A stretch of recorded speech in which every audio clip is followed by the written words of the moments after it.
Bahkan sampai saat ini eh, teknologi menjadi banyak sekali membantu masyarakat atau kehidupan manusia pada umumnya. Sebelum nanti kita belajar tentang pengantar teknologi, dan tentu akan ada contoh-contoh. Cek terlalu besar ya. Cek apa namanya? Cek cukup, suaranya cukup. Cek ya. Akan membuat sebuah project nanti pada akhirnya, bagaimana kita membuat sebuah aplikasi ya pada akhirnya. Tapi di awal nanti kita akan belajar dulu bagaimana dan seperti apa sih sebetulnya teorinya. Tetapi sebelum ke sana, saya ingin secara random berkenalan dengan kalian terlebih dahulu ya. Ini ada yang catching nih sama saya nih. Rosita Sugianti, asal dari mana? Orang Cirebon. Oke. Ini kenapa perempuan semua isinya? Rizaldi, laki-laki perempuan kamu? Oh, laki-laki. Itu kenapa pula rambutmu kayak otoy? Hah? Wah, udah siang belum mandi. Gimana kalau kuliah jam 7 kamu? Hah? Kayak gitu. Di mana? Dari mana? SMA dulu di mana? Tinggal di mana? Rizaldi? Oke, jadi Cirebon semua nih ya. Cirebon. Raden Neno Nur Oktavia. Dari mana?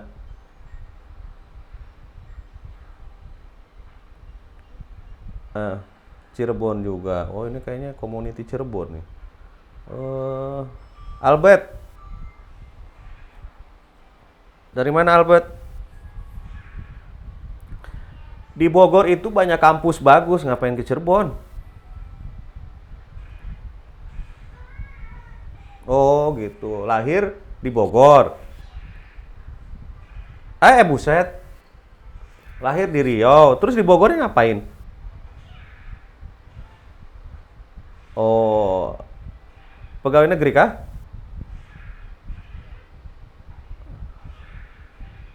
Oh gitu, lahir di Riau. Aku tadi ngeliat, oh ini kayaknya bukan bukan perawakan orang Cirebon nih. Lahir di Riau, kemudian tinggal di Bogor. Di Majalengka ngapain? Sekolah. Di Cirebon kuliah. Rencana nikah di mana? Riau, Riau. Kepulauan ya Riau itu ya? Kepulauan Riau.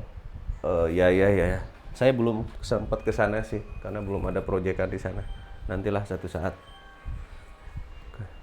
Kemudian siapa tuh? Febri Aji. Dari mana? Oh, Pabuaran ya, iya tahu. Saya masih mana tadi si Febri ya tadi. Siapa? Yang sebelum Febri? Yang orang Riau tadi? Albert. Eh Mana tadi Albert? Oh ya, Albert. Bisa kasih alasan nggak kenapa kamu itu kok bisa milih Unswagati gitu loh?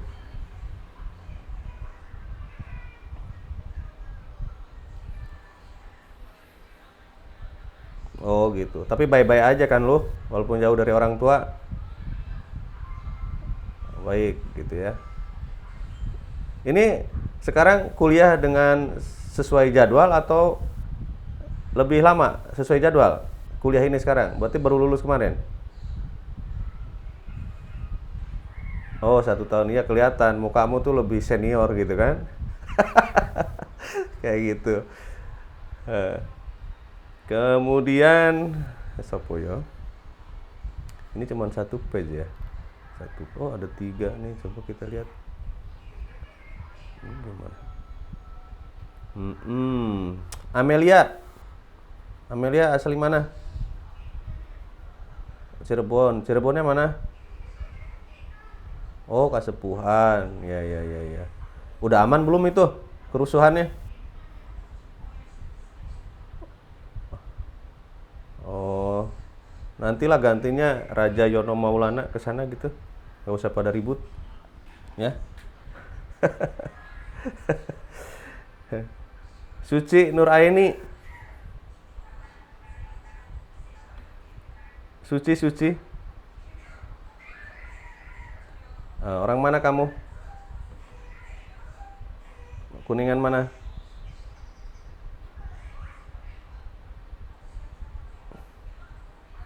Oh, Cilimus kota lah ya. Tapi saya kenapa ya kalau main ke wilayah Kuningan kok bahagia ya? Kenapa ya? Apa karena bersih di sana itu infrastrukturnya bagus tuh?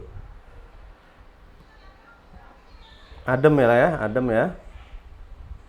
Kayaknya sih itu. Terus kemudian emang bersih juga sih. Tempatnya itu bersih, sejuk gitu. Saya pernah jalan-jalan ke Bali ya. Wah, males di sana. Kotor, panas. Ternyata yang bagus ya emang hanya pantainya aja. Kayak gitu. Pak Rusia asli dari mana? Dari Brebes. Brebes mana?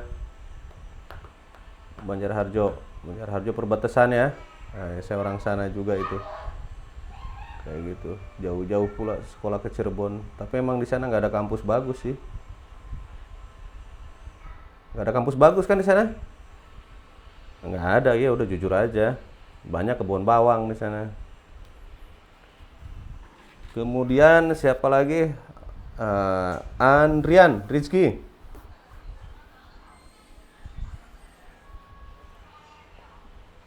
Katanya gimana lagi? Dari mana asalmu?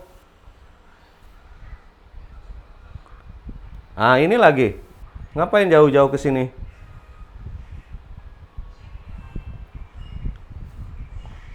Oh, udah lama di Cirebon. Udah lama. Semua sama keluarga. Oh, gitu. Masih sering pulang ke Garut?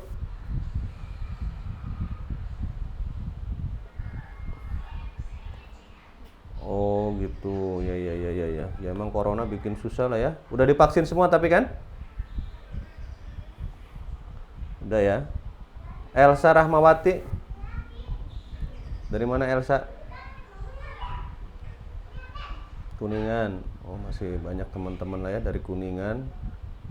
Kemudian Tiara, dari mana Tiara? Oh iya, Pak Berdilan. Si itu ya, Charlie Van Houten ya. Deket ya? Saudara dekat apa saudara jauh? Enggak saudara ya? Kayak gitu. Ya, ya, ya, ya, ya. Ya orang-orang kita semua tadi paling jauh dari Bogor ya. Ada lagi yang lebih jauh? Riau, Deng. Ada lagi yang lebih jauh dari Riau? Medan mungkin, Papua gitu. Karena kebetulan sekarang saya lagi megang kelas kampus Merdeka ya. Ada beberapa dari mana tuh timur, kemudian dari Makassar, dari apa lagi tuh, banyak lah beberapa tempat. Nanti kalian juga ikut kampus Merdeka kalau seandainya programnya masih ada ya.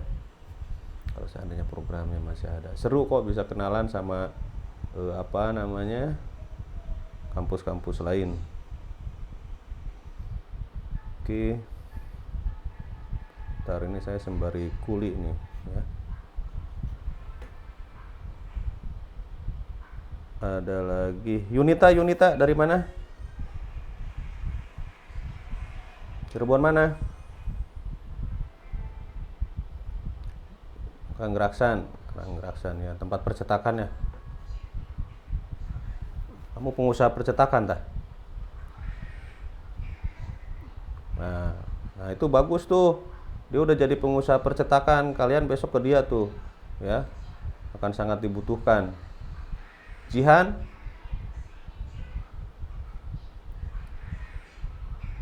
Jihan,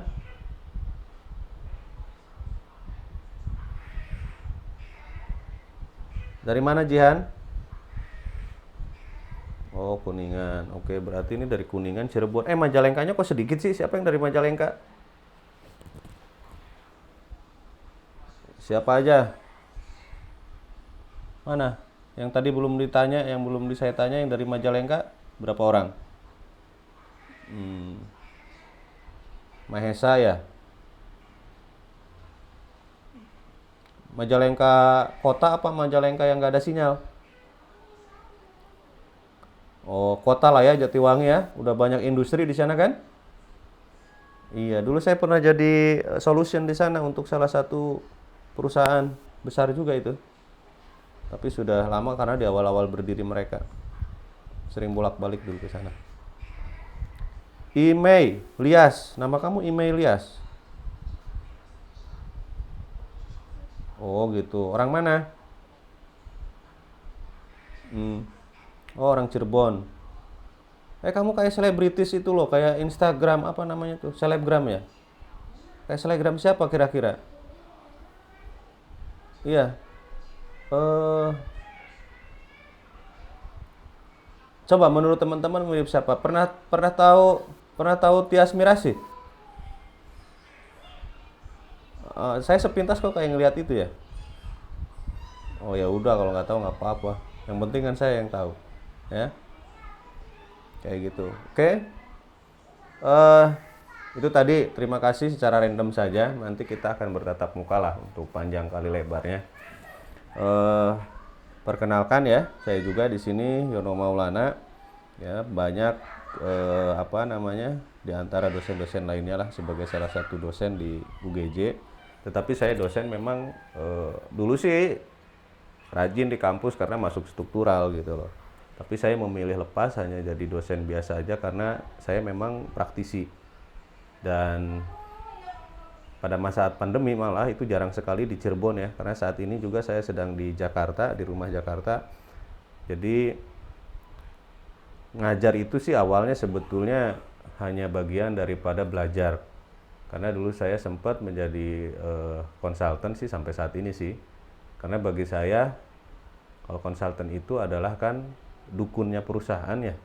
Jadi memang harus serba tahu. Nah, kalau kita ingin menjadi serba tahu, ya berarti kan harus belajar. Nah, belajar itu ya lokasinya di kampus gitu. Dulu tuh asumsi saya.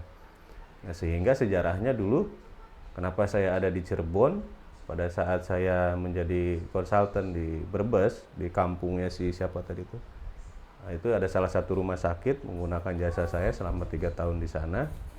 Karena saya di rumah sakit itu paling hanya 1-2 jam, kemudian akhirnya saya ngajar di beberapa kampus di Tegal, di Cirebon gitu. Nah, nggak tahu kenapa tiba-tiba Cirebon mendaftarkan NIDN saya gitu, sehingga akhirnya terjebaklah gitu di Unswagati. Ya, dulu sebelumnya saya ngajar di Jakarta di ilmu pemerintahan, kemudian di Bina Nusantara gitu ya, kemudian di Tamrin dan lain sebagainya. Saat awal datang ke Unswagati sih kaget gitu, karena dulu belum serapi sekarang. Kalau dulu belum serapi sekarang, tapi ya sudahlah gitu kan. Tapi ya ternyata dimanapun, nah ini adalah pesannya ya, apabila kalian memiliki kualitas gitu, mau kalian di gunung, mau kalian di kota, mau kalian di tengah laut, insya Allah akan bisa survive, percaya deh gitu ya. Jadi sebetulnya posisi kita dimanapun, kalau lo memiliki diferensiasi, kalau lo beda dengan yang lainnya, orang lain tuh pasti akan nyari gitu. Nah, lalu bagaimana menciptakan perbedaan tersebut dengan orang lain? Nah, kita harus mencari kekhasan ya, kelebihan faktor di dalam diri kita. Nah, proses kuliah inilah adalah membentuk kita bagaimana supaya kita memiliki karakteristik tertentu gitu. Saya tahu bidang keilmuan ilmu komputer di mahasiswa itu di kampus paling dari satu kelas hanya ada 1-2 orang gitu yang jadi. Begitupun di disiplin ilmu lain ya. Teman-teman saya, anak buah saya banyak di teknik, di sipil, kemudian di manajemen, di akuntansi. Orang akuntansi juga paling hanya 1-2 yang mengerti akuntansi dan pajaknya gitu loh. Ya. Nah, mereka itu orang-orang yang berhasil, yang bisa menciptakan pribadi. Nah, sosok seperti itulah nanti ke depan yang akan dicari oleh industri yang punya spesialistik, yang punya ciri kekhasan. Jadi pesan saya dari sekarang, kalian serius belajar, kemudian coba dicari apa yang kira-kira paling kalian suka. Ya, karena triggernya harus dari suka dulu, gitu. Triggernya dari situ. Biasanya kalau kita sudah suka terhadap satu hal, kita akan ada effort untuk bagaimana kita bisa mengejarnya, gitu. Saya ini nggak pinter-pinter amat. Dulu waktu ngambil ilmu komputer tuh, ada pembelajaran namanya itu logika matematika. Bagi saya asing, karena saya hanya harus menghitung 01, 01 gitu kan, nggak ada ujungnya. Akhirnya, begitu UTS, saya nilai itu hanya berapa? 50 kalau nggak salah. Akhirnya saya putuskan, udah nggak usah kuliah, ngapain, mendingan gue nongkrong di warung, kayak gitu. Karena dulu saya punya prinsip, kalau nilai UTS C, udah harus selesai, nggak usah diterusin kuliah, percuma, kayak gitu. Akhirnya, saya nggak pernah masuk, jadi ke kampus pun saya paling hangout, nongkrong gitu, udah kalau mata kuliah itu. Nah, di semester kedua baru tuh, ada kebetulan dosennya berbeda. Saya ingat sekali namanya Bu Vina, dia orang UI, dan di mata saya dia cantik banget gitu. Nah, harus ada trigger gitu, karena kita suka gitu ya, senang mendengar penjelasannya, plus ada bonus yang enak dilihat. Akhirnya saya bisa ngerti tuh. Walaupun memang dia sempat nanya, kamu kemana aja kemarin, kok bisa nggak lulus? Ada Bu, kalau namanya orang nggak ngerti ya nggak ngerti, udah mau diapain juga, saya bilang. Ya udah kalau kayak gitu kamu nanti setelah kuliah ikut ke saya ya. Dalam hati saya, yes, gue bisa bersama nih gitu kan, belajar. Dan akhirnya tahu apa yang terjadi, nilai saya A coba gitu. Nah itu artinya harus di-trigger. Nah dasar dulu pada saat saya ngambil komputer juga sama, dulu diambang kebingungan karena S1 S2 saya itu nggak linear, agak aneh juga dari dosen sebetulnya. S1 saya itu komputer, S2 itu manajemen. Nah pada saat mengambil komputer tuh dulu saya diambang kebingungan karena satu, saya itu orang broadcast, saya ini orang pertelevisian, kayak gitu. Kemudian ada yang menyarankan, John, prediksi ke depan pertelevisian tuh akan heboh, akan banyak, dan tidak lagi akan menjadi sebuah barang yang unik, tidak akan lagi menjadi tenaga yang spesialistik. Pada saat itu loh, kita sudah memprediksi ke situ. Terus kalau lu mau beberapa puluh tahun ke depan, keilmuan teknologi dan digital ini akan menjadi fase kematangannya. Jadi semua komponen, semua organisasi dipastikan menggunakan bauran teknologi. Jadi kalau menurut gue, kata dia, lu ambil itu deh. Nah, akhirnya dari hasil diskusi itu saya coba masuk ilmu komputer, padahal sih nggak suka-suka amat kayak gitu. Tapi karena janji Tuhan kan ya, seringkali apabila satu wahana, satu tempat atau sesuatu yang kita sukai juga belum tentu baik untuk kita kan katanya. Tapi ada kalanya yang tidak kita sukai menurut Tuhan tuh baik untuk kita gitu. Ya sudah berlanjut dan akhirnya bisa dilalui. Kemudian lanjut lagi S2 dan saya tidak mengambil komputer lagi. Karena apa? Influencer juga sama. Saya diskusi dengan teman saya yang programmer hebat. Mas, gue mau S2, saya bilang. Terus, kira-kira menurut pandanganmu tuh apa? Kalau gue ngelihat profil lu, Mas, lu bukan seorang pelaksana, kata dia. Terus, lu ambil manajemen deh. Gue kan S1 komputernya. Iya, tapi lu nggak cocok di situ. Lu itu pandai merintah, pandai ngatur orang. Decision making lu tuh bagus. Jadi sayang kalau itu diabaikan. Kalau lu ngambil spesialistik, lu akan jadi kuli, kata dia. Kalau lu ngambil manajemen, lu akan menjadi seorang leadership nanti. Pada saat itu yang berbicara ke saya itu adalah manajer saya, kayak gitu, di dalam sebuah perusahaan. Akhirnya saya putuskan ambil S2 manajemen. Dan beberapa tahun kemudian kalian tahu apa yang terjadi. Manajer saya saat ini itu menjadi pegawai saya. Jadi benar apa yang dia sampaikan, kayak gitu. Dosen saya di S2, dulu saya belajar sama dia, sekarang dia belajar ke saya. Plus dengan 200 karyawannya. Dan itu perusahaan energi, pertambangan batu bara dan minyak bumi lepas pantai. Saya juga nggak nyangka gitu loh, akan bisa seperti itu. Tapi artinya, di dalam proses perjalanannya, memang kita harus banyak belajar dan jangan pernah berhenti. hindari kata-kata saya nggak bisa, males segala macam tuh jangan ya. Dan itu bukan saya banget kayak gitu. Nah itu ya. Jadi kalau kita dongeng itu ya disitulah sejarahnya. Jadi kalau bicara apakah dosen itu mimpi Pak Yono, nggak juga gitu. Mimpi Oppo mau segaji cuma segitu doang, nggak bakalan bisa kaya jadi dosen gitu kan. Nah tapi kenapa saya ngambil dosen itu karena di kampus adalah tempat belajar. Jadi kalau saya ada di kampus mau nggak mau saya belajar. Kalau saya ngajar nggak mau saya harus belajar. Nah itu aja. Itu selebihnya sih ya sudah akibat aja lah. Tuhan mau memberikan karir syukur nggak ya serapopo gitu ya. Nah itu jadi kemudian keterkaitannya dengan ilmu komputer ya saya menjadi orang yang harus bersyukur ya, harus saya bersyukur diakui bahwa untuk saat ini gitu beberapa tahun ke belakang dan untuk saat ini terutama mungkin adanya pandemi ini memang betul tidak semua orang merasakan kesusahannya. Walaupun mayoritas mungkin 95% tuh kena imbasnya dan semua susah gitu, itu rasakan. Tetapi ada beberapa keilmuan yang merasakan memang ada peluang di sana. Salah satunya adalah ilmu kesehatan, itu udah pasti. Yang kedua adalah ilmu komputer seperti saya. Pada saat masa pandemi, hampir seluruh perusahaan atau lembaga negara, ya, itu mereka sudah berpikir bagaimana mentransformasi dari proses manual ke digital. Kayak begitu. Sebelum terakhir ini nih, kemarin itu waktu sebelum pandemi saya megang 3 perusahaan properti di Cirebon sebagai konsultan. Begitu bulan Maret masuk, April udah saya tinggal karena saya sudah memprediksi lu nggak bakalan mampu gaji gue, daripada nanti bermasalah, lebih baik kita sudahi dulu. Saya ucapkan terima kasih dan hubungan kita tetap baik. Dan apa yang terjadi ternyata benar. Semua perusahaan properti itu rontok. Karena apa? Perbankan nggak punya duit.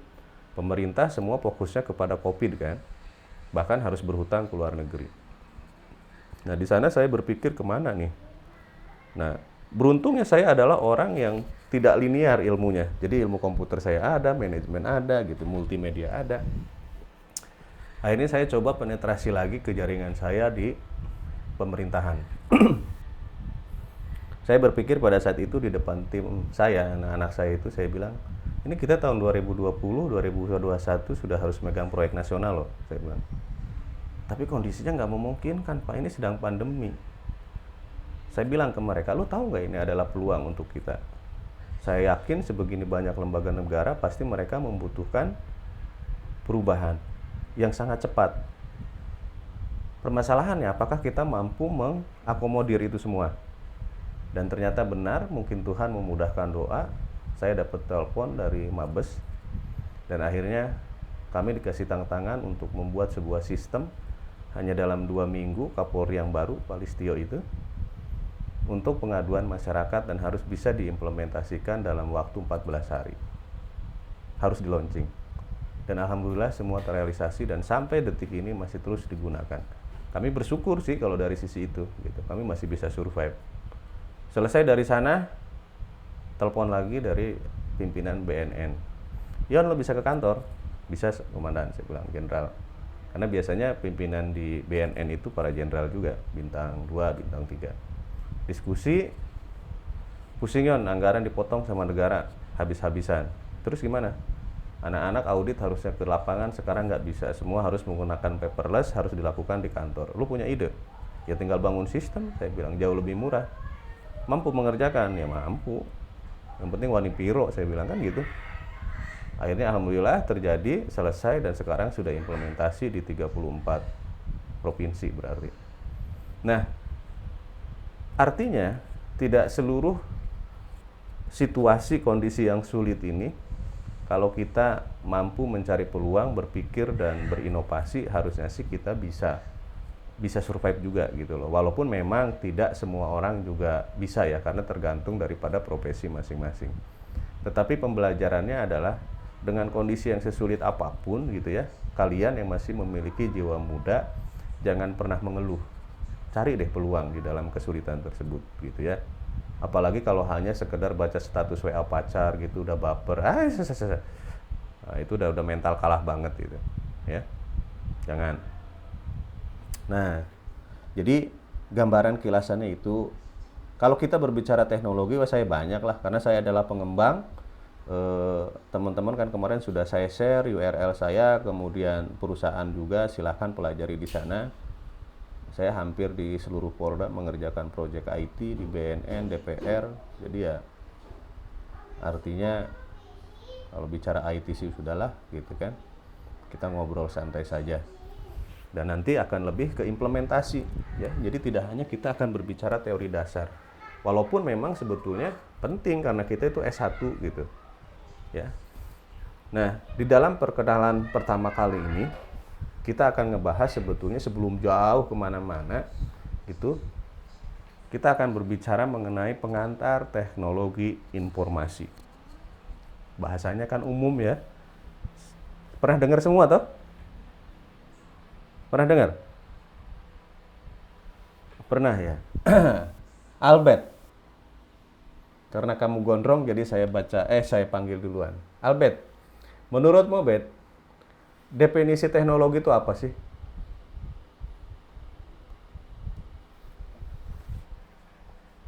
Hmm,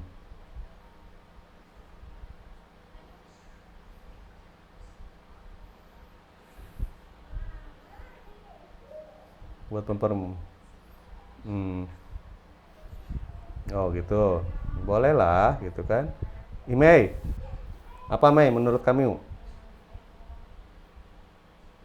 Coba dilengkapi. Teknologi itu apa sih menurutmu tuh? Dia makhluk apa sih?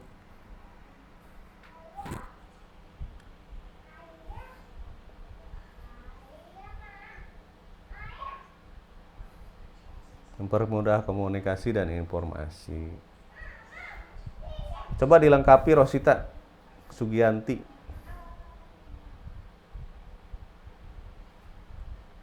Menurutmu apa? Teknologi itu makhluk apa sih?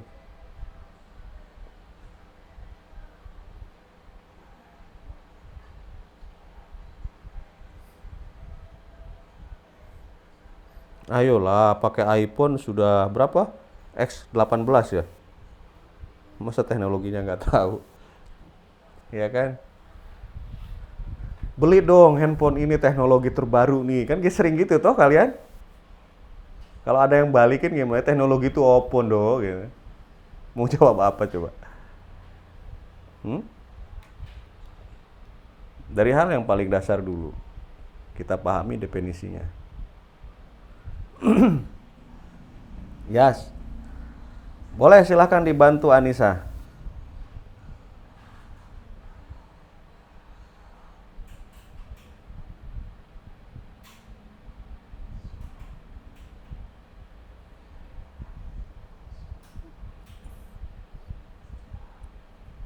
Ya, bisa lah nanti dilengkapi lagi ya. Ada lagi yang mau menambahkan silahkan. Mau menyempurnakan mungkin.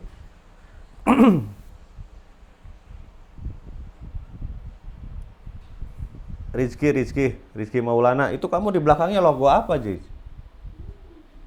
N itu apa? Hah? Oh gitu, saya kira sayap buruk. Bukan. Oh iya, huruf N. Bagus ya. Lebih bagus kalau nggak ada kamunya ternyata Ki. Nggak ngalangin. Iya iya iya iya. Apa Ki?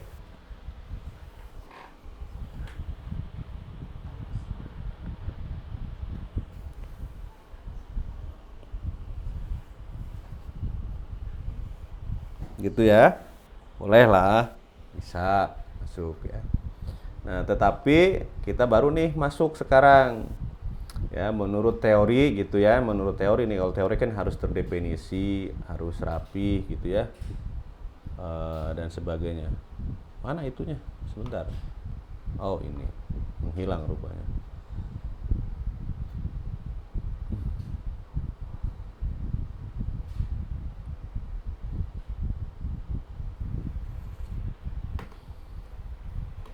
Jadi kalau menurut Heiser ya, nanti saya balik lagi ke atas deh.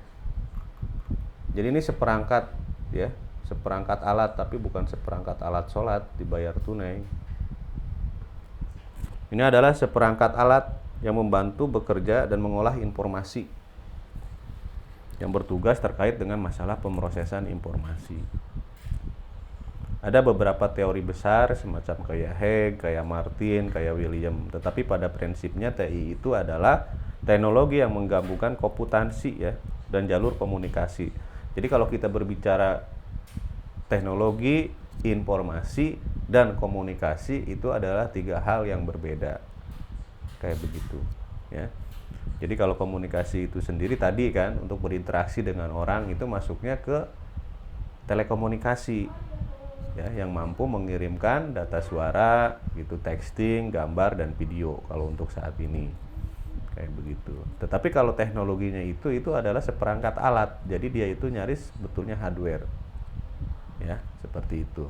Makanya kalau di orang-orang IT kalau kita berbicara teknologi, mentionnya adalah kesimpulannya di otak kita itu adalah sebuah hardware, seperangkat alat ya, seperti itu.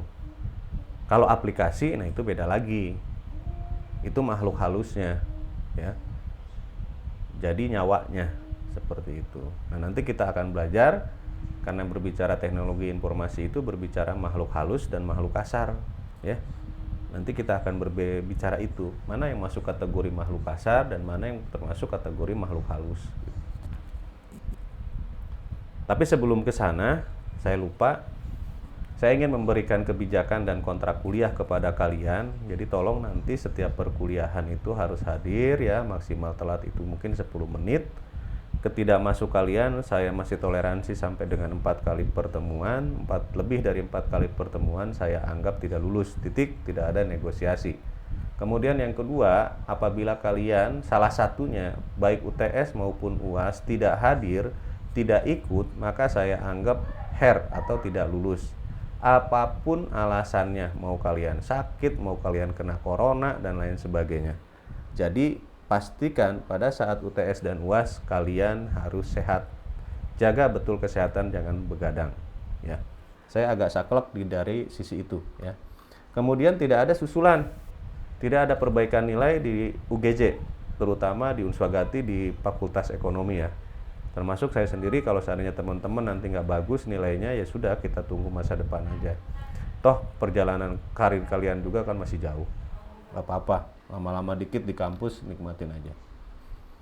Nah, kemudian alatnya, alat yang digunakan untuk melakukan aktivitas pembelajaran, ya sebentar. Kemarin tuh saya sudah buka sosialisasi. Mana ya?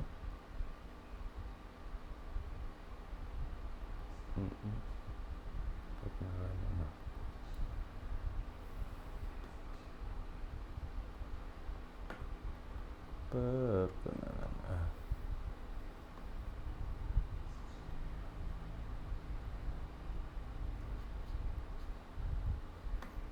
Kemarin tuh saya sudah membuat ini jadwal lama sudah diupdate ya.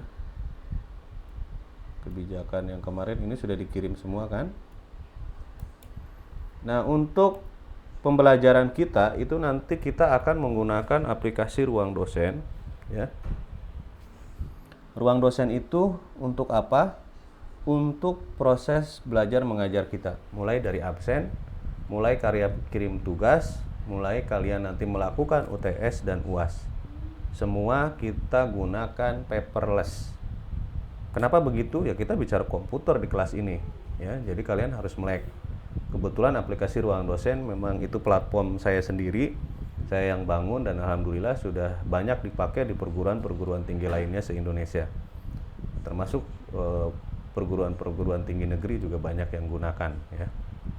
Karena kemudahan dan mereka lebih bebas untuk menggunakannya seperti itu.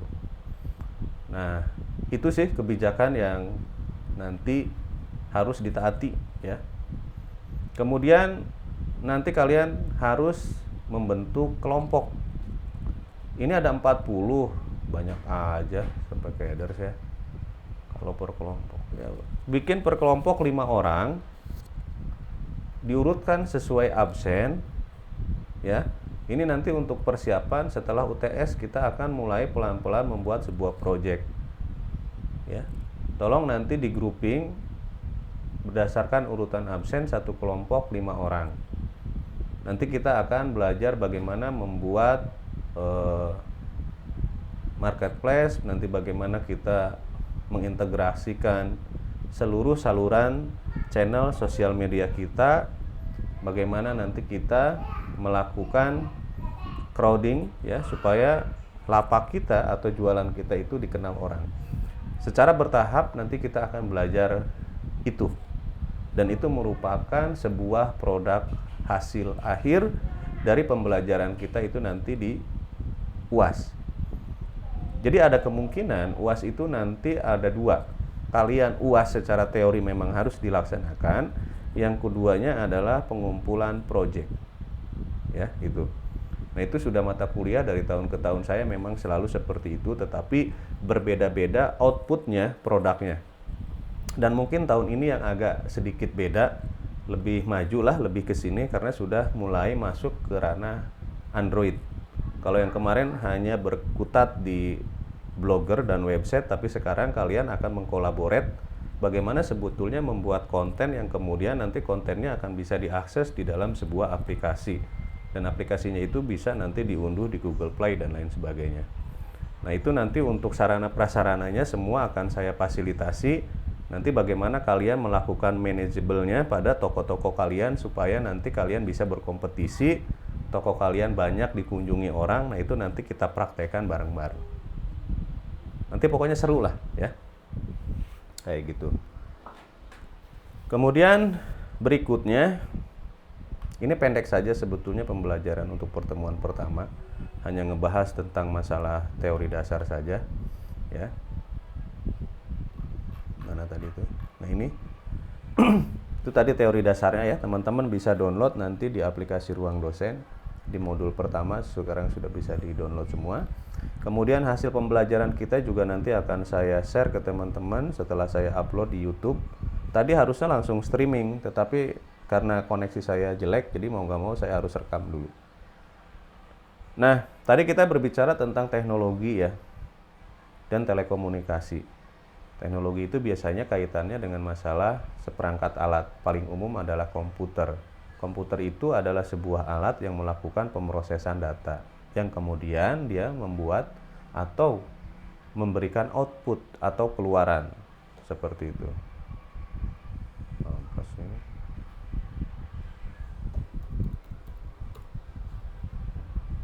Ya. Nah, kemudian kalau teknologi telekomunikasi ini adalah yang berhubungan dengan komunikasi jarak jauh ya, termasuk radio, telepon dan televisi. Kayak begitu. Nah, biasanya jaringan-jaringan ini tuh ada sebutannya, disebut dengan topologi-topologi, ada topologi ring, topologi star dan lain sebagainya. Jadi digambarkan ada titik-titik penghubung ya. Kalau kita berbicara terkait dengan masalah telekomunikasi, nah ini nanti kita akan belajar tadi itu, makhluk halus dan makhluk kasar gitu loh. Kemarin teman-teman mungkin pernah dengar, baru-baru kemarin Telkomsel bermasalah, akhirnya WA dan lain sebagainya ikut down. Ternyata berita terakhir apa? Kabelnya dimakan ikan kan? Kayak begitu. Dimakan ikan di laut antara Batam dan Singapura, karena memang Singapura itu adalah backbone interkoneksi. Nah, saya juga nggak tahu peran satelit itu di mana sebetulnya gitu loh. Logikanya kan sebetulnya kalau ada satelit ngapain kita harus repot masang kabel ya. Nah, itu sih gitu. Tapi ya nggak apa-apa lah, udah itu cerita globalis kan, kita ikutin aja. Kemudian berikutnya adalah kalau kita berbicara kaitannya dengan masalah komponen, tentu banyak ya, mulai dari yang sering kita lihat, konon katanya ada satelit sekarang rame-rame lagi membangun stasiun di antariksa sana gitu ya, di bulan lah, ke Mars lah, kemana lah gitu ya. Dan semoga sih nanti bisa memajukan kehidupan umat manusia gitu. Kalau yang sering kita lihat mungkin teman-teman di rumah, kalau yang suka langganan IndiHome, suka ada modem dan lain sebagainya, ya ada mouse dan lain sebagainya, keyboard. Ya ini adalah gambaran komputer zaman Ricky Flick ini ya, tetapi pada prinsipnya ya sama gitu. Nah, di mana nanti masing-masing alat ini memiliki grouping ataupun kategori ya, kelompok gitu. Nah, pengelompokan ini paling tidak menurut buku pengantar teknologi informasi karya Abdul Qadir ya, itu Salemba 4 apa Andi publisher sih kalau nggak salah, Andi ya, itu dibagi ke dalam 4 golongan gitu ya. Bukan golongan munafik dan ahli surga, bukan. Golongan teknologi masukan atau yang disebut dengan input device gitu ya. Teknologi pemroses ataupun prosesor, kemudian teknologi penyimpanan ya, dan teknologi perangkat lunak atau yang disebut dengan software. Nah, ini nanti teman-teman grouping-grouping seperti ini tuh harus paham gitu. Ya. Nah, pertanyaan saya ke teman-teman, kalau kalian ke Indomaret atau ke Alfamart gitu ya, kan suka belanja tuh. Kemudian barang kalian kan di-scan. Nah, alat scannernya itu masuk ke kelompok yang mana? Tadi Suci Nuraini, coba dijawab. Kalau kamu ke Alfa atau ke Indomaret ya, audionya dibuka. Kamu kan suka bayar tuh di kasir. Kasir itu punya satu alat scan barcode. Itu masuk ke dalam kelompok yang mana alat tersebut?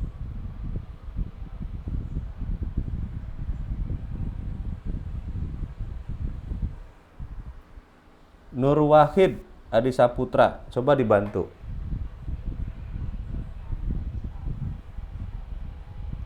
Nur Wahid. Ya, alat scan barcode itu masuk ke kelompok yang mana? Dia sebagai apa? Tadi kan ada 4 kelompok nih, ya kan? Ada input device, ada output device, ada prosesor, kemudian satu lagi ada software. Itu masuk ke kelompok yang mana? Input device. Nah, betul ya. Itu masuk ke dalam input device. Karena apa? Dia sebetulnya memerankan proses inputan.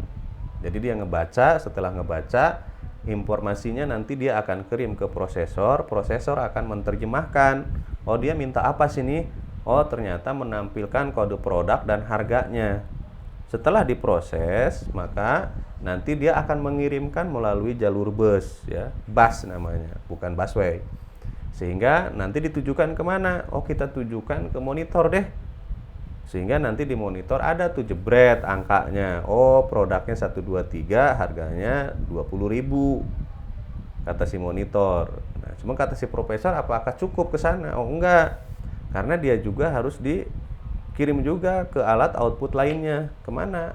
Ke printer. Maka dia kasih perintah lagi, jalan lagi tuh informasi ya sampai ke printer. Nah, di dalam printer itu juga nanti langsung dia akan melakukan perintah cetak jika informasi ini sudah sampai ke lu ya. Oh siap, dicetaklah jebret. Nah, itu sering kan terjadi error, printer matilah, apalah segala macam. Ternyata pada saat ngasih perintah suka salah tuh, terutama kalau di rental. Ya kan, ada printer 1, 2, 3, 4. Rencana kita mau ngeprint ke printer 1, nggak taunya kita kirim ke printer 5 yang kondisinya offline. Nah, komputer itu melakukan perintah apa yang kita berikan. Apabila perintah kita salah, maka sudah otomatis outputnya juga salah. Nah, jadi jangan berharap di dalam sebuah prosesor, sistem data dan lain sebagainya, kita masukin sampah, itu pengen keluar jadi burger umpamanya. Nggak bisa. Ya. Kalau kita masukin sampah, ya keluarnya juga nanti tetap akan sampah, seperti itu. Nah, kadang-kadang masyarakat suka salah persepsi dengan adanya kemudahan teknologi, seolah-olah dia akan bertindak sebagai dukun yang mengerti akan persepsi kita gitu. Ya nggak gitu. Nah, terus ada yang ngomong, Pak, Google bisa Pak memprediksi apa yang akan kita ketik, baru 1 kali 2 kali aja dia udah tahu kok gitu kan. Umpamanya baru ketik LO, nah dia langsung ngetik tuh lokasi pacar lu di mana. Nah, lu nyari itu kan, katanya gitu. Nah, itu berdasarkan apa? Bukan berdasarkan perkiraan.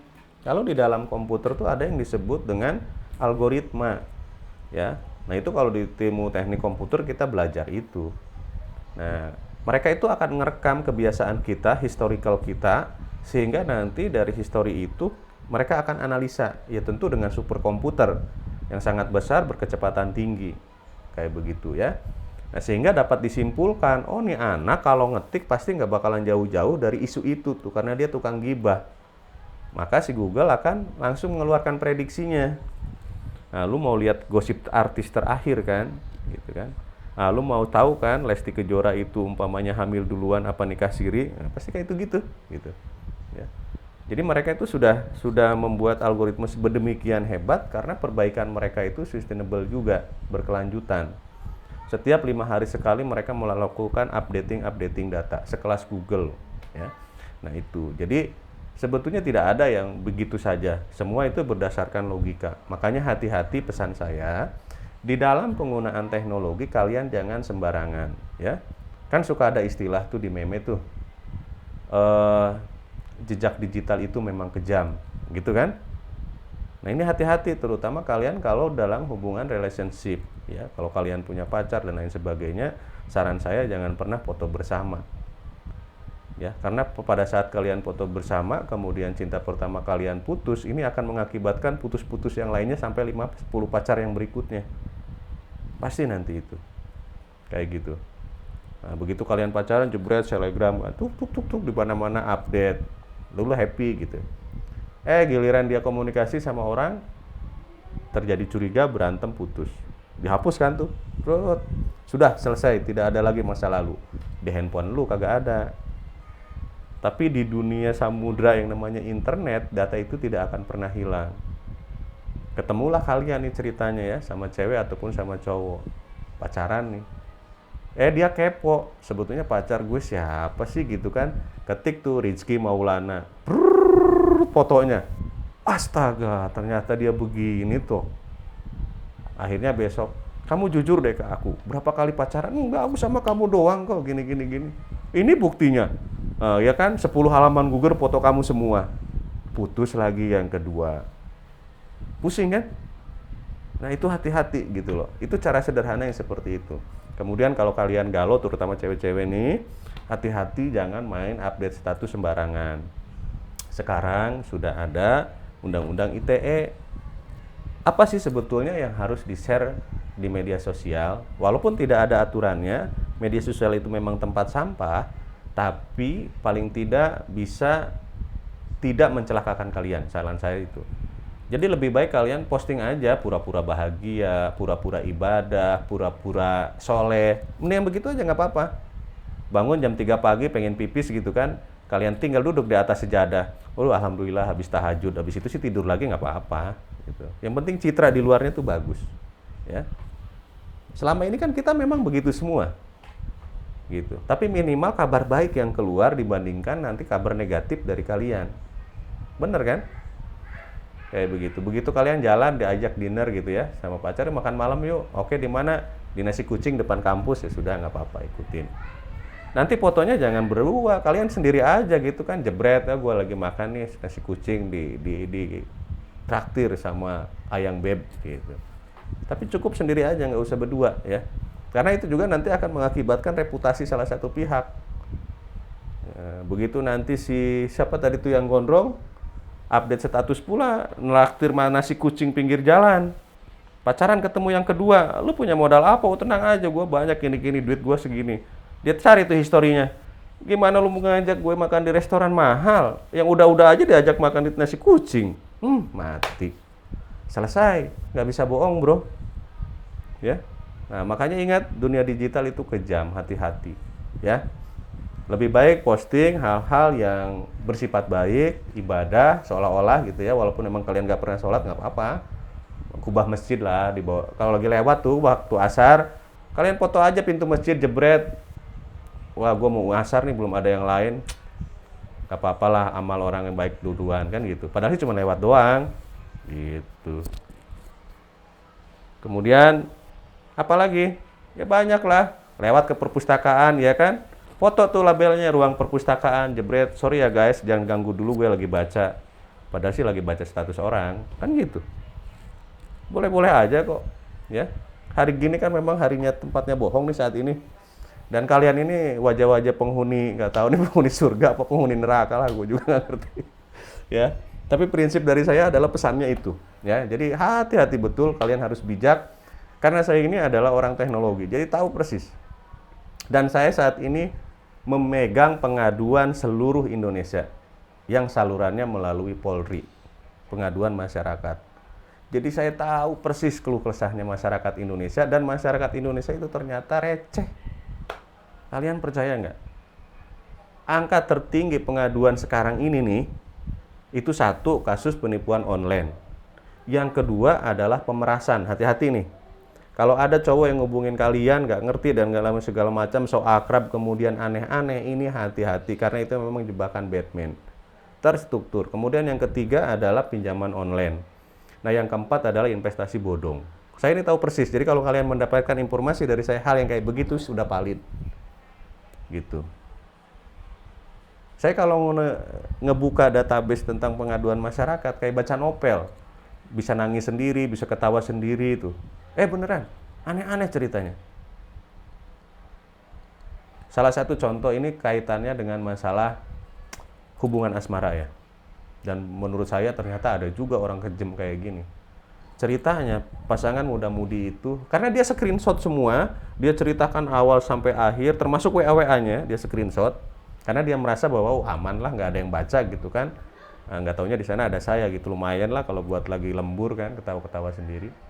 Dia pacaran kemudian nggak tahu kenapa ceweknya itu minta putus kalau nggak salah. Akibat sakit hati, dia melakukan kejahatan tapi termasuk terencana gitu. Dan kepikiran, jadi kontak dari si ceweknya dia daftarkan di semua jaringan kayak gitu ya, entah itu ke judi online, entah itu ke flash market dia belanja segala macam. Itu dia belanja banyak banget dan dikirim ke alamat ceweknya yang semuanya itu harus bayar di sana kayak begitu. Belum lagi dia melakukan transaksi kredit dan lain sebagainya. Setiap kalau di Jakarta kan GoFood segala macam ya, yang dari Shopee itu kan banyak. Itu setiap hari dilakukan berbulan-bulan. Bayangkan coba. Kuncinya apa? Kuncinya karena dia punya satu data rahasia di mana itu adalah foto bugil gitu loh. Nah, ini hati-hati. Ya. Mati kutu kalian kalau udah kayak gitu. Banyak banget yang kayak begitu. Makanya saya senang lihat laporan masyarakatnya tuh aneh-aneh. Ya. Ada juga masalah tentang penipuan investasi. Dan orang daerah itu kaya-kaya. Kalian mungkin pernah dengar investasi di reksadana lah, di saham lah, di forex lah, apalah itu yang menjanjikan orang besok lu investasi sekarang 8 juta, besok bisa dapat 20, 30, 90 gitu-gitu. Dan mereka percaya itu. Jadi pada saat bilang, nanti kalau ibu mau pencarian, ini sekitar jam 12.30, 30 menit dari sekarang, ibu harus top up lagi sekitar 5 juta umpamanya. Dan mereka lakukan itu terus sampai ratusan juta. Dan itu banyak kasusnya. Ya, jadi hati-hati hal-hal yang kayak begitu. Saya tahu persis. Saya bukan Polri, tapi saya lama berinteraksi dan bekerja sama dengan mereka. Ya, termasuk satu lagi narkoba. Ya, narkoba itu nggak bakalan bisa hilang dari pengamatan. Kami itu sudah tahu mereka tuh lari kemana. Cuman kalau orang narkoba ditangkap semua ya nggak bakalan muat gitu, walaupun satu pulau. Ya, udah ke tracking semua kok. Bahkan sekarang aja kalian belajar, saya tahu kok kalian belajar di mana. Kayak gitu.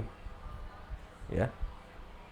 Kalian nanti on cam apa enggak segala macam, semuanya sudah ada di sini. Kalau saya mau perlihatkan juga ke kalian kelihatan sebetulnya. Ya. Nah, jadi itu hati-hati dalam berbicara masalah fitur-fitur yang ada di dalam teknologi.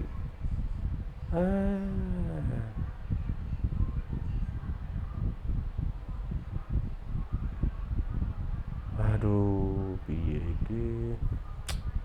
Saya dulu ya. Saya kemarin habis ngadain sertifikasi internasional. Sertifikasinya ada masalah sertifikatnya di jalan karena dikirim dari Colorado. Aduh. Sampai mana sampai ini?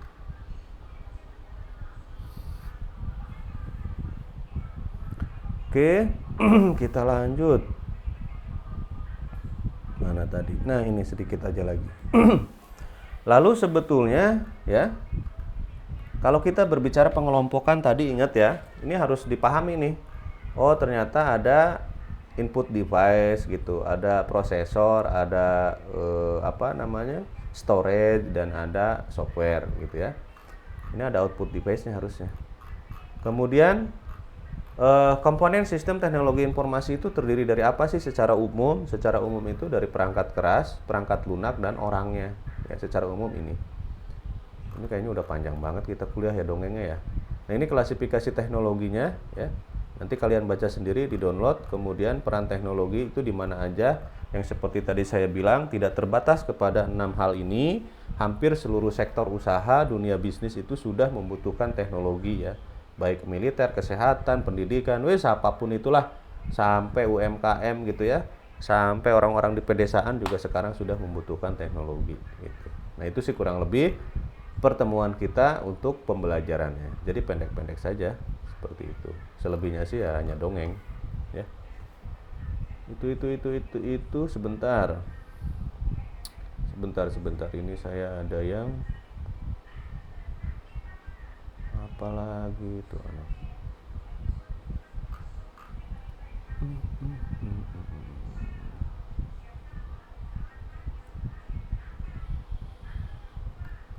Saya jadi lupa. Sudahlah, diabaikan dulu.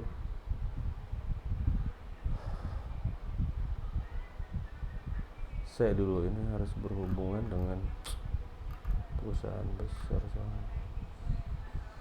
Oke. Berikutnya kita absen. Ada pertanyaan nggak sembari saya buka halaman absen?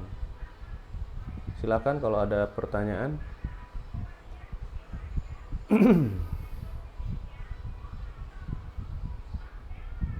Mau bertanya apa saja boleh.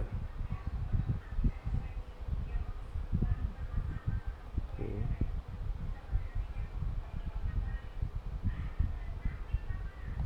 Nah, ini sekaligus verifikasi ya, nama kalian sudah join ke kelas dengan benar apa belum. Kalau belum benar nanti harus segera dibenarkan, karena absen saya nanti akan ngerekapnya dari sini ya. Kalian kelas N ya? Kelas N.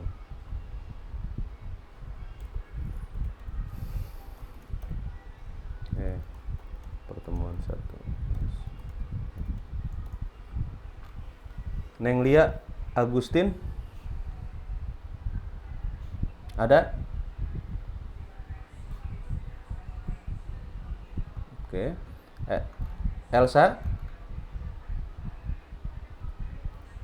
Andrian Rizky. Oke. Afra, Armando, Muhammad Rizky, Sela Fitri, Nadia, Jihan, Suci, Tiara, Albert, Febri, Mia, Muhammad Zulkarnain, Kristina, Amelia, Anissa, Maulana Ramadan, Feby, Intan, Astri, Mahesa, Angelina, Patia. Ini email. Oke. Ini emailnya 2 kali ya data ini. Apa beda nih? Emailnya Sapira, Ristalia, Raden, Pairuzia, Anissa, nggak ada ya. Razaldi, Rosita, Selfie Yuliani, Nur Wahid, Sudah semua? Ada yang belum kesebut? Ya sudah. Selebihnya yang belum kesebut tolong join ke kelas yang benar. Bisa jadi kalian bisa salah memilih kelas. Ya. Kelasnya kelas apa? Ya. PTI kelas N. Cari nanti ya. Tanya ke yang bisa nih. Ini baru 34. Harusnya kan 41. Ya, berarti 7 orang belum masuk. Silahkan dibenerin. Ya, kalau ada yang nggak bisa login, kasih tahu saya. Membuat password jangan susah-susah. Oke? Ini Anissa baru nongol sekarang. Ya, selebihnya yang belum ada namanya di sini nanti di WA ke grup siapa aja yang hadir yang nggak ada di sini ya. Kemudian dibetulkan. Kemudian request kelas nanti saya approve. Pertemuan kedua besok sudah harus fix bisa masuk semua. Karena akan memiliki resiko yang tinggi nih. Kalau nggak ada di sini, kalian nggak bisa di absen, kalian tidak bisa mendownload modul, dan kalian nggak bisa lihat tugas. Ya, karena semua nanti saya akomodir di aplikasi Ruang Dosen. Ya, oke. Nah ini. Oke, berikutnya adalah nggak ada yang lupa password kan? Nggak ada yang ada masalah? Oke, kalau kayak gitu silahkan diperbaiki ya, diperbaiki, dipastikan karena itu sangat penting sekali sampai dengan nilai pun nanti mengenerate dari sana saya. Ya, karena kalau umpamanya saya buat manual, ayamanya ada nggak kebayang. Oke, terima kasih atas waktunya. Mungkin ini sedikit agak lama kita kuliah. Ya, kalian ingetin besok-besok kalau kuliahnya kelamaan ya. Pak, udah mau habis waktunya gitu. Supaya kita nggak keasikan. Takut dosen lain nunggu.